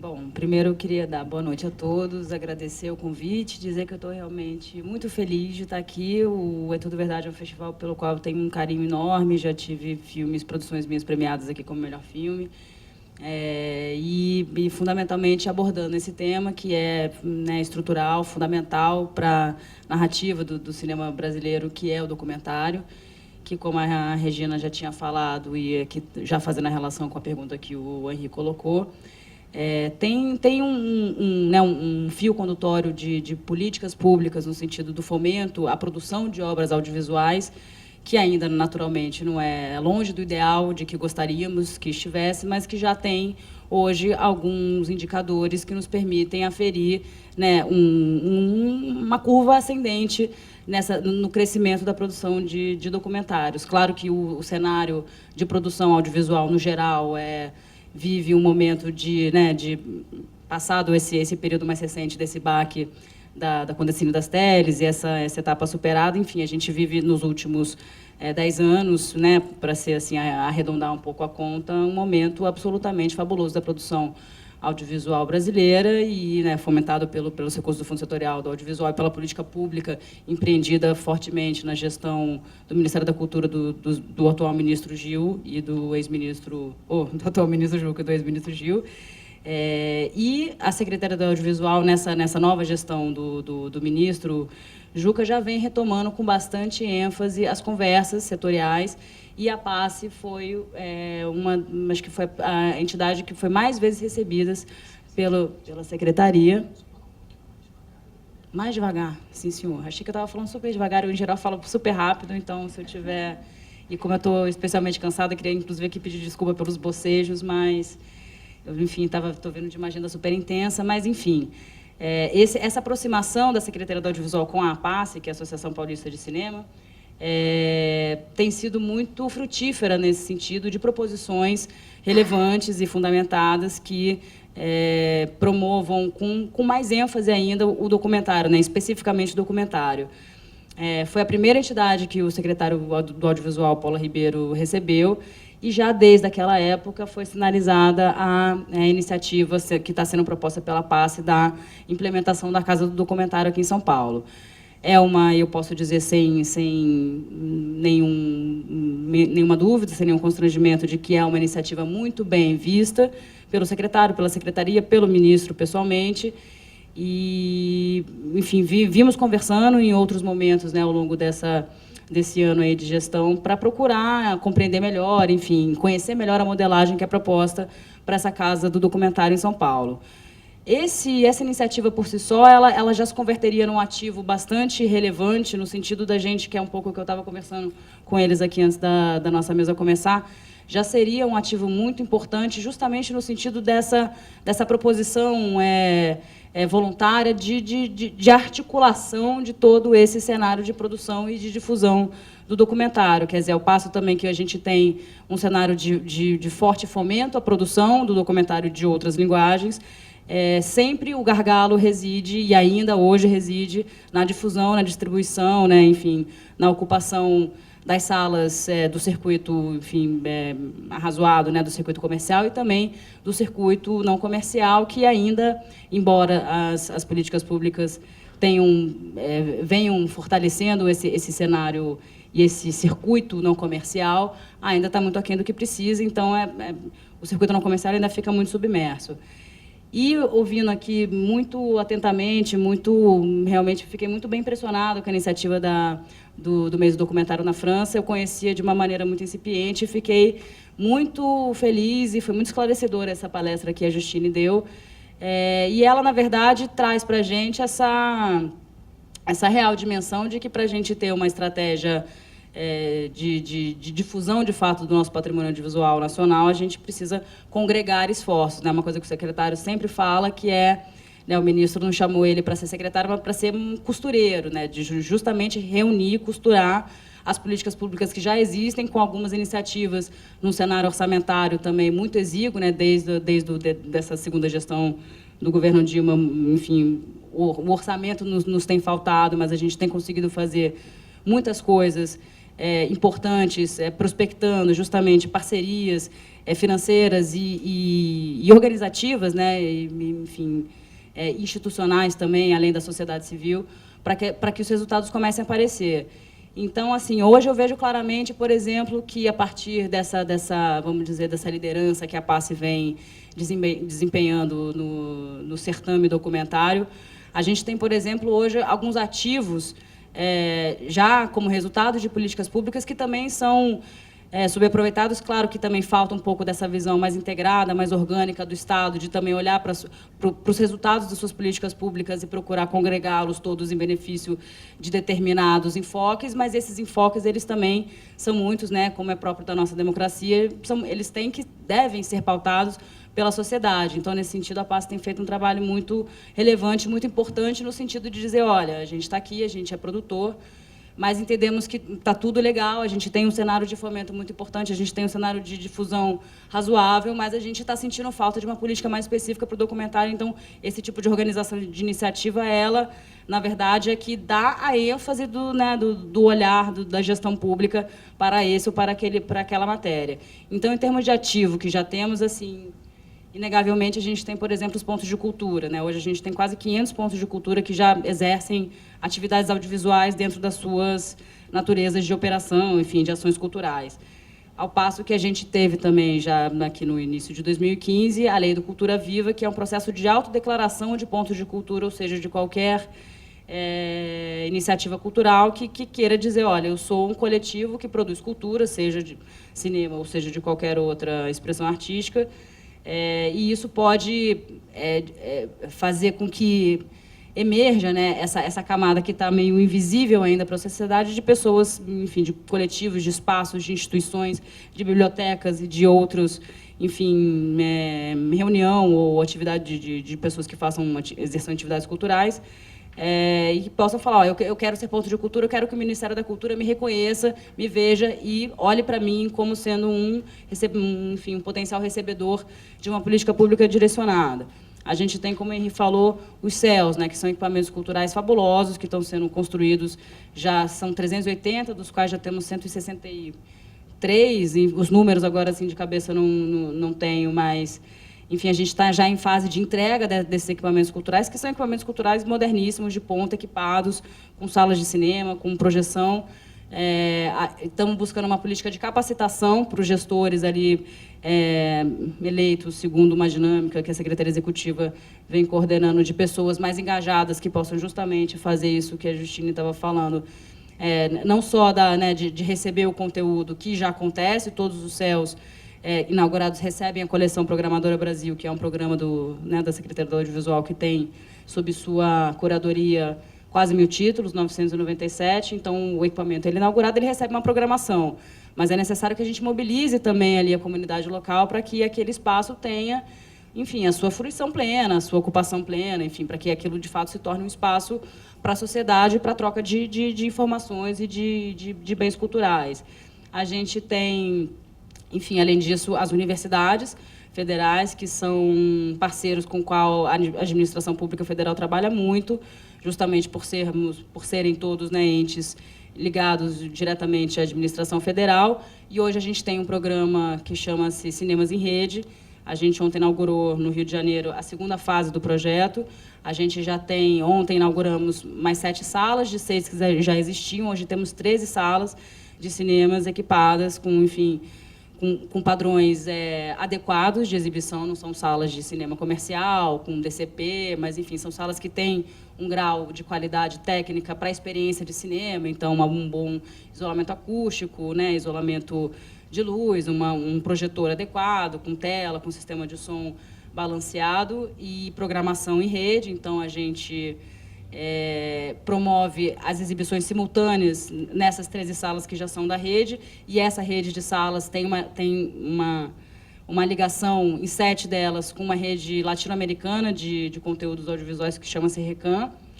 E a gente está ampliando essa rede de salas com um novo aporte feito no ano passado, junto com o Fundo Setorial do Audiovisual, para mais 30 salas, ou seja, a gente deve chegar ao final do ano de 2016 com uma rede já de 43 salas, enfim, de uso não comercial para programação cultural, universitária, enfim, programação independente, né? Fazendo essa mediação com que a Justine falou, que é um cinema de inovação, como foi o termo que ela usou, inovação autoral, de criação. Então, todo esse cinema independente, que, claro, não é só para documentário, mas que são novas janelas que vão ser ocupadas, na verdade, na medida da ênfase que a gente quiser que elas sejam ocupadas. Então, nesse sentido, mais uma vez, eu reforço que é importante a mobilização do setor e identidade da sociedade civil organizada. Além disso, a gente tem, enfim, algumas políticas já longevas estabelecidas para o documentário ainda no ponto de vista do fomento, né? O DocTV, CPLP, que é uma articulação com todos os países de língua portuguesa, com os 13 países africanos, enfim, e americanos de língua portuguesa, e ainda o Longa Doc, né? Que é uma linha de fomento exclusiva para o documentário, essa sim exclusiva para o documentário. A gente já teve 2 edições e já estamos costurando com o Fundo Setorial do Audiovisual, Comitê Gestor, secretariado pela Ancine, a nova edição para esse ano de 2016. Então, assim, dei assim, uma pincelada muito por alto. Uma coisa que eu queria, além dos nossos parceiros, né, regionais, a SPCine é um exemplo fabuloso disso, onde a gente tem uma rede municipal de cinemas que, claro, exibem títulos de maior circulação, mas que também tem a sua cota de reserva para todos os estilos de filme com menor circulação, onde tem uma incidência muito bem mesurada e qualificada, que a SPCine faz com grande desenvoltura. E a iniciativa das bibliotecas é uma coisa que, de fato, tem uma capilaridade muito ampla. A gente tem quase 5.000 bibliotecas hoje no Brasil públicas. Sinto falta aqui, a gente tem, análogo à estrutura do Ministério da Cultura da França, no Ministério da Cultura do Brasil, a diretoria de livro e leitura, então, justamente, que faz a coordenação das bibliotecas, é uma diretoria que vem interlocutando muito com a Secretaria do Audiovisual, em termos de curadoria, de programação das bibliotecas que já têm salas de cinema, e eu acho que é muito instigante pensar numa programação nacional, integrada, temática, coordenada, e me parece que é mais enfim, uma tarefa, eu diria, uma missão da sociedade civil mais engajada para formular essa proposição e trazer para os entes de governo federal ou em qualquer instância federativa essa proposição com mais dados, com mais sedimentação. Então, é um pouco dessa conversa que estávamos tendo aqui no início, logo que cheguei, da gente justamente ir,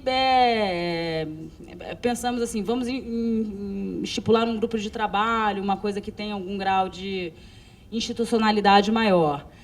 E é isso que eu acho que a gente precisa também entender, que é isso, né? Quando o Estado pega para si uma coisa, alguma ação para institucionalizar, tornar oficial através de um ato publicado em Diário Oficial, como foi o que aconteceu ontem com a SPCine, e que ainda foi mais no sentido ainda vamos dizer, das intenções, né, do namoro, ali, do acordo de interesses, mas ainda sem uma proposta absolutamente pragmática e que visa uma entrega, enfim, uma conclusão, né, algum resultado efetivo. É um pouco isso. O governo federal, quando ele insta para si essa responsabilidade, ele prevê necessariamente que todo aquele esforço envidado resulte num produto, num efeito, num projeto, numa ação, em algo que seja tangível e que faça, que dê sentido objetivo, né, as discussões que são implementadas, então, nesse sentido, no âmbito federal. Fala, fica... Aí eu estou muito longa, né? Não. É que eu gostaria de corrigir uma informação que você passou errado, se você me permite, nada pessoal. Mas o acordo que há entre de fato, não a conheço a natureza Especine e a do PASSE acordo. é da entrega de algo muito concreto, que é uma amostra que chama Território Expandido, que vai acontecer em novembro. Então, não é nada Desculpa, então, indefinido. a falha. É porque, como vocês citaram no começo, saiu no Diário Oficial e sem nomear a ação que foi respectiva, né, que ensejou essa publicação, me pareceu, nesse momento, que era um acordo de interesses. E, de qualquer maneira, fico feliz que o grupo, a PASSE ou a Casa do Documentário, que me parece que ainda não está nem formalmente constituída, tenha já feito essa proposição à Especine, que é a instância municipal, e é justamente nesse sentido, quer dizer, se houve uma publicação que, inclusive, dá muito mais sentido a essa publicação, cuja natureza eu desconhecia, mas é isso, acho que só virou um ato de gestão pública, seja de uma instância municipal ou federal, justamente porque ela tinha uma consequência concreta e absoluta. Então, é um pouco isso que eu acho que nos cabe aqui nesse quórum super bacana, enfim, pensar, né, provocar e instigar, justamente qual é a estratégia de organização, qual é a proposta, o que queremos, quem a gente entende que é absolutamente imprescindível convidar para essa conversa e o que surtirá dessa conversa. Quer dizer, qual é a proposta de fato, de ampliação de um circuito de distribuição de documentários, porque, assim, fazendo analogia, mesmo que a analogia nem sempre ela tem uma aplicação absolutamente respectiva, mas no caso da França, que é uma experiência exitosa e que nos serviu aqui a todos de inspiração, é uma iniciativa do Ministério da Cultura com o CNC, que me parece uma agência, um órgão. Eu não sei exatamente o que o CNC representa, mas o Mancini, exatamente, foi o que eu imaginei. E com esse grupo muito engajado, né, que era o que a Justine estava contando para a gente, que tem essa estrutura talvez complexa por ser orgânica, por ser afetiva antes de tudo, né, por ser engajado antes de tudo. Então, é muito importante, acho que esses pontos de convergência entre representantes de governo e representantes da sociedade civil organizada, para que a gente consiga ver pontos de convergência e, enfim, a partir deles, começar a estruturar propostas concretas que viabilizem os nossos desejos, que, né, tendem a ser comuns. Assim. Acho que o governo que está lá, ele foi eleito pelo povo, né, pelas pessoas, todas que votaram nele, e, portanto, a gente deve, né, guardar alguma confluência de interesses entre governo e sociedade. Poderia aqui, assim, entrar em possibilidades administrativas, mas me parece que não é o caso, e também estou um pouco preocupada com o horário, então queria, se o Henri, assim, achar melhor, acho que abrir a pergunta para a plateia, né?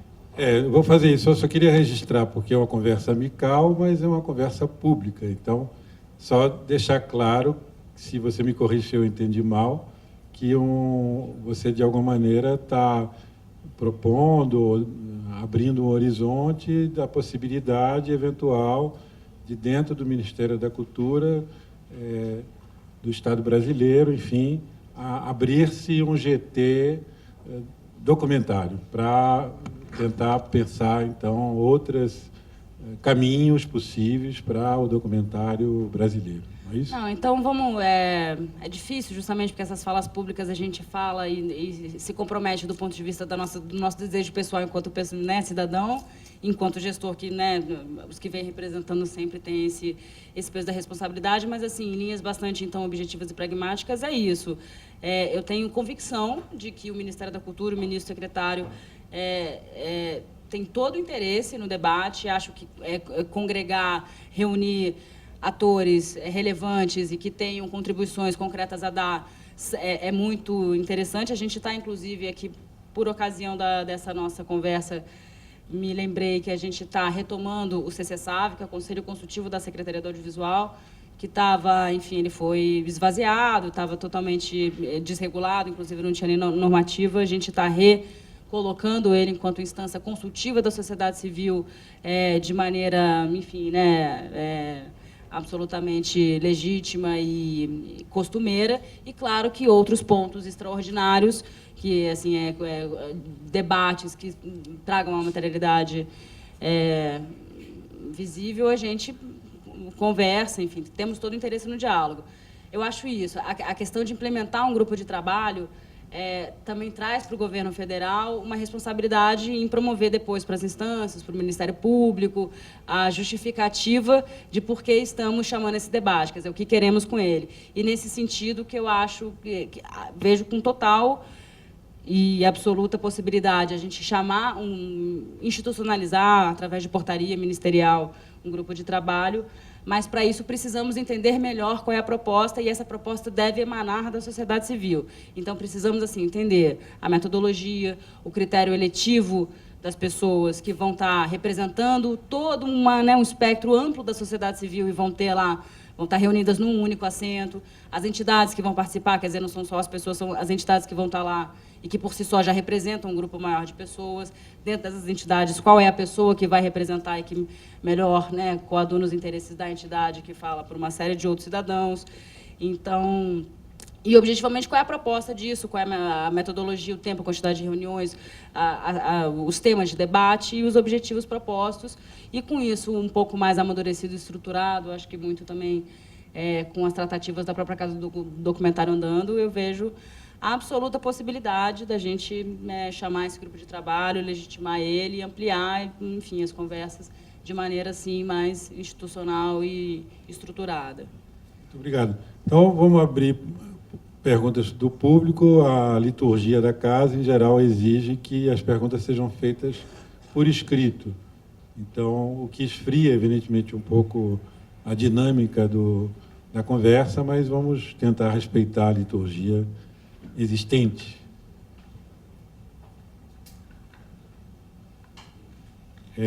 Uma pergunta da Tatiana Lohmann.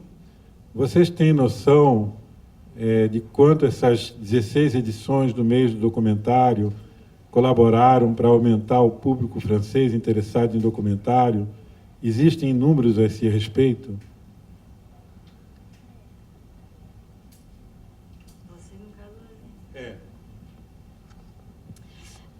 Non. Non, c'est très difficile parce qu'évidemment, c'est pas quantifiable comme données. Pardon, c'était bizarre. Non, évidemment, c'est très difficile à quantifier. Alors, évidemment, j'espère et je pense que quand on va voir un documentaire pendant le mois du film documentaire et qu'on rencontre un réalisateur, et tout d'un coup, je pense quand même que peut-être la vision qu'on avait du documentaire avant d'y aller, peut-être qu'elle change et peut-être que du coup ça donne plus envie d'en voir et peut-être que même ces gens-là vont faire la démarche d'aller en voir alors qu'ils ne faisaient pas cette démarche avant. Quand on est à l'école primaire et qu'on fait un projet, parce que j'ai pas eu le temps de développer, mais voilà, il y a des projets qui se font dans les écoles. Donc voilà, si j'ai 10 ans et que je fais un projet sur plusieurs mois autour de courts-métrages documentaires, que je vais discuter autour de ces films, même peut-être aussi rencontrer des professionnels. J'espère que, oui, forcément, il y a un travail comme ça de longue haleine, de fond qui est fait et que petit à petit, évidemment, ça porte ses fruits, mais c'est difficile à quantifier, en tout cas. Bom, me disseram aqui que, se for mais dinâmico para vocês, as perguntas também podem ser feitas no microfone. Então, tem mais alguma pergunta? Ah, tá. Não há perguntas?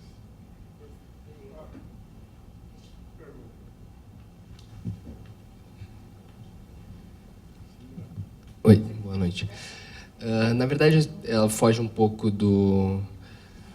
para menino do Ministério da Cultura, desculpa, eu esqueci teu nome. Sabe?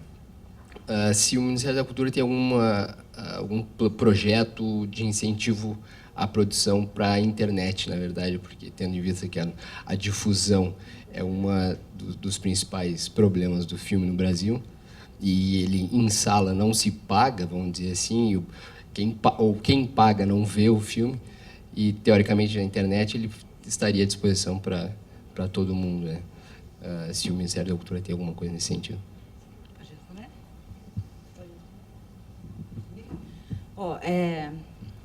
Oportuna a sua pergunta, porque a gente, né, vem falando já desde o início da gestão Juca, foi uma coisa que o Henri, inclusive, frisou, a preocupação, né, do ministro, que é uma coisa que a gente persegue muito na Secretaria, de justamente dar o retorno social de todo o investimento que foi feito em produção, né, quer dizer, produz-se muito e onde que as pessoas têm acesso, quer dizer, grande parte do que se produz vai para prateleiras. Hoje, com a 12485, que é a lei, né, do cabo, a gente tem alguma visibilidade disso na televisão, a cabo, com algum espaço qualificado nas TVs abertas, mas é isso, né? Justamente o desafio é fazer com que essa produção chegue à sociedade, né, mais ampla. A gente costuma brincar lá que a nossa escala é a escala de 220 milhões de pessoas, quer dizer, a escala Brasil, onde todo mundo, quer dizer, todo mundo todo o cidadão que contribui para com o governo, ele tem direito de assistir os filmes que o governo financia 100%, na sua grande maioria. E, pensando nessa e em outras iniciativas, a gente tem duas grandes ações para disponibilização de conteúdo na internet. A primeira delas é a maior e mais complexa. A gente está já em fase avançada de compreensão e de definição do modelo de negócio, ainda restando alguns detalhes a serem acertados, e já com recursos dessas parcerias, né, que a que eu me referi na minha primeira fala, possibilitaram, fundamentalmente, parceria com o Fundo Setorial do Audiovisual, que é o VOD Brasil. É um nome provisório, a gente, né, e eu também me sinto confortável para falar, porque isso já foi amplamente veiculado pela imprensa, que é uma plataforma de vídeo, né, sob demanda, né, num primeiro momento através da internet, com todas as suas disponibilizações nos devices, né, o smartphone, tablet e tal, TV conectada. E ele se pretende, ele já está em fase de construção, uma grande plataforma pública de disponibilização de todo o acervo audiovisual brasileiro. Claro que o acervo é gigantesco, existem questões de direitos, existem questões de licenciamento, mas a gente já tem uma primeira linha de corte, que é o acervo que já é propriedade do Ministério da Cultura, então da União Federal, alguns acervos adquiridos pelo Ministério e o que é de domínio público, além como linha de corte também inicial, esse catálogo da Programadora Brasil, que tem um ativo significativo de filmes brasileiros que já estão licenciados para o Ministério da Cultura, e estudando maneiras, chamadas públicas, outros modelos de negócio para congregar esse catálogo mais recente que foi produzido e que também não foi exibido nas salas de cinema, mas, sobretudo, para ressignificar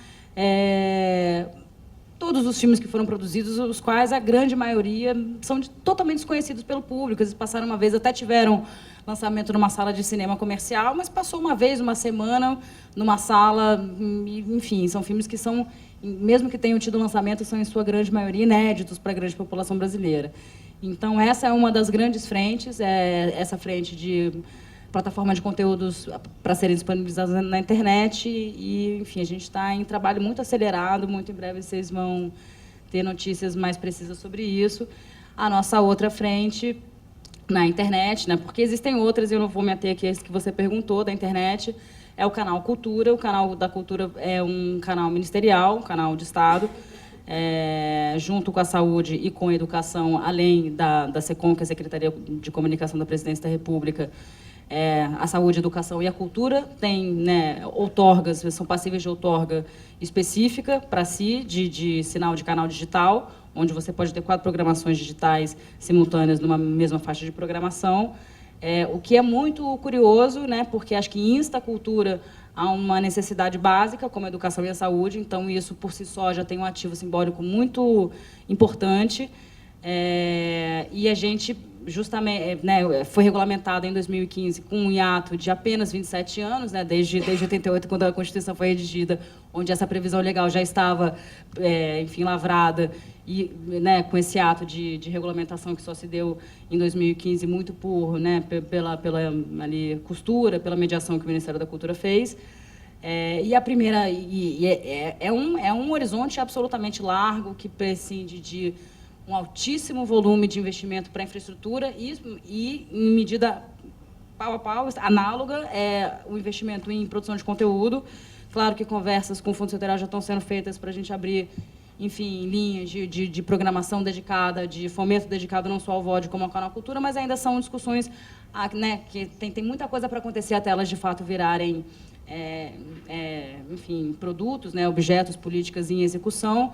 Mas, de qualquer maneira, o Canal Cultura, como ele é muito amplo e muito robusto, a gente teve que, a partir de um GT interno, escalonar, fatiar um pouco a implementação dele em algumas etapas, porque querer chegar no sinal aberto digital agora, partindo do zero, era impossível, inclusive em termos de infraestrutura de rede, além do conteúdo que a gente já tem um ativo, mas que é importante que a gente também pense para frente. Afinal de contas, televisão não é, né, ela é full time, então você tem que ter uma robustez assim curatorial de programação muito grande. Então a nossa primeira fase é na web, e a gente está já com planos bastante concretos de fazer as primeiras transmissões ao vivo em junho, através da internet. Na verdade, em agosto, com a inauguração da programação cultural nos Jogos Olímpicos, no Rio. Já temos parceiros, já temos, enfim, orçamento, cronograma, já temos o recurso. Estamos esperando aqui só agora um final de uma tratativa administrativa que está em fase final de conclusão, mas a nossa expectativa é já colocar uma primeira plataforma de disponibilização de conteúdo. Então, ambas as coisas que eu falei são disponibilização de conteúdo.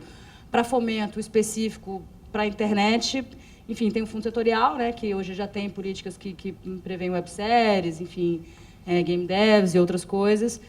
E, né, nunca é demais falar que a Ancine é uma estrutura, uma agência vinculada ao Ministério da Cultura, portanto, a política pública que a Ancine executa, ela é coordenada, né, em última análise, pelo ministro, junto com a Secretaria do Audiovisual. Então, assim, já tem bastante coisa na rua e a nossa aflição é a disponibilização desse conteúdo para a sociedade brasileira, e é nisso que a gente tem investido mais fortemente agora. Para não falar que não falei das flores, a gente está em vias também de lançar uma linha inédita de fomento para o game, para jogos eletrônicos, para games em geral, em parceria com o Fundo Setorial do Audiovisual e o BNDES. E, né, games, eles acabam tendo uma jogabilidade, uma usabilidade muito grande na rede, na web. Então, de alguma maneira, é conteúdo audiovisual, fomento. E esse vai sair já, tá? Até o final do primeiro semestre, a gente vai abrir essa linha de fomento. Obrigado. Tem mais alguma pergunta? A pergunta é para a Justine. Então, eu queria entender melhor, Justine, essa questão de que o modo documentário, na França tem 16 anos, já tem 16 anos, e a relação do público francês com o documentário para criar essa condição de se fazer, então, todo ano, um mês do documentário. O que levou, qual é o tamanho desse público na França e qual é a relação do público francês com o documentário para vocês terem essa atividade agora que é anual e que, enfim, que está completando 16 anos? Alors, je suis pas sûre d'avoir compris la question, mais je vais répondre de ce que j'ai compris. Comment on fait pour avoir en fait ce public de 160 000 spectateurs? C'est un peu ça la question. Et comment, c'est ça? Un peu, enfin, oui. Alors, en fait, c'est tout le travail que j'ai expliqué un peu au départ. C'est le fait, en effet, de pas... parce qu'en effet, la manifestation a été créée par le ministère de la Culture, le CNC, Images en Bibliothèque. Et l'idée, c'était justement de ne pas être une institution comme ça en haut qui enverrait comme ça, de dire, voilà, participer, projeter tel film. En fait, s'il y a un public, c'est parce que justement, chaque participant porte vraiment son projet. Donc, il porte un projet auprès de son public. Il est un vrai médiateur entre les films et son public.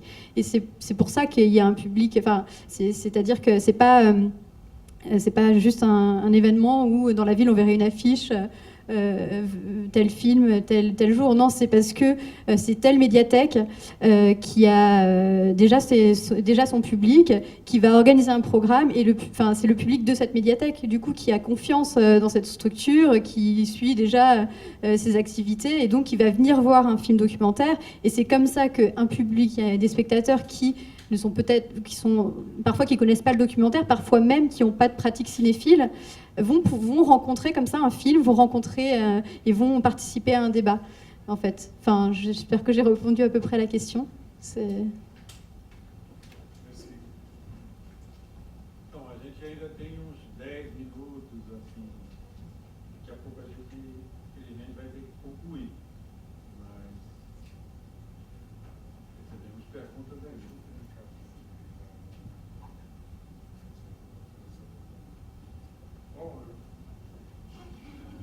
Uma outra pergunta. Então, a França não tem a Casa do Documentário, não existe uma Casa do Documentário. É o exemplo da Alemanha, Moscou. Por que a França não tem um endereço? Bon, gostaria que ela respondesse, por favor.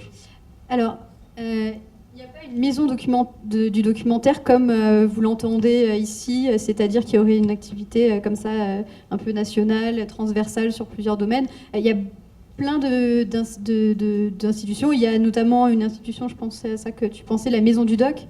Non, à l'USAS, oui. À l'USAS, voilà. Ouais. Donc, en effet, il y a plusieurs pôles, en fait. Et c'est vrai qu'il y a un village particulièrement actif en France, qui est un petit village de 1000 habitants dans un endroit très rural, qui a, comme ça, d'année en année, est devenu ce qu'on appelle le village documentaire.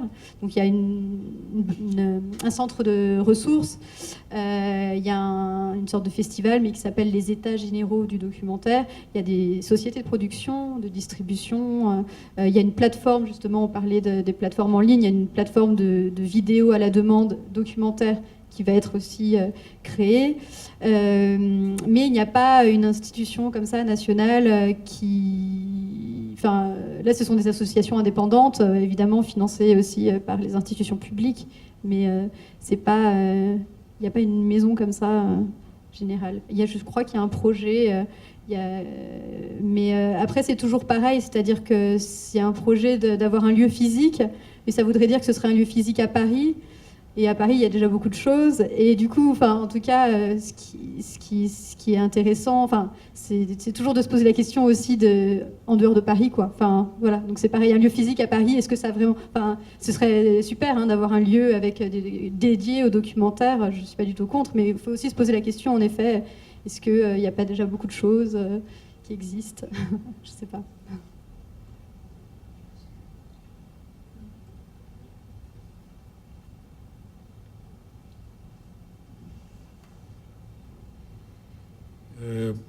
Bom, se não tiver mais perguntas, vamos então encerrar. Eu só queria formalmente também, eu não conheço a pessoa, mas foi convidado aqui também um representante do Estado francês, a Dido Audiovisual, que chama Chloé, eu não sei, está ali.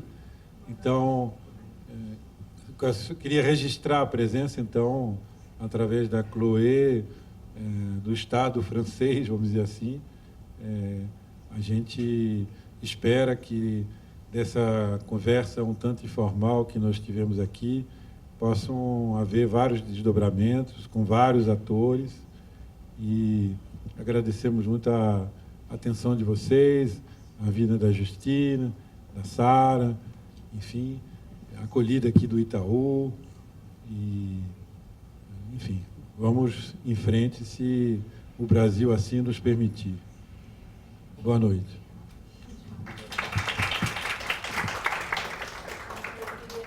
Todo mundo, então, para nossa mostra, que vai acontecer, com certeza, provavelmente no mês de novembro.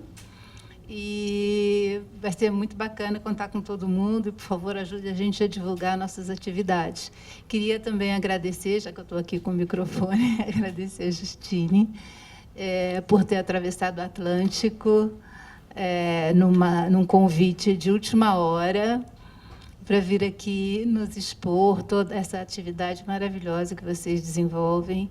A gente aprendeu muito, muito com vocês, inclusive com essa diversidade de exemplos que você trouxe, e cai assim em cima de tudo que a gente está pensando quando a gente fala de documentário território expandido. Quer dizer, documentário não é só aquela coisa da reportagem ou da grande reportagem, mas existem outras maneiras criativas de você exercer essa profissão de fé que é ser um documentarista.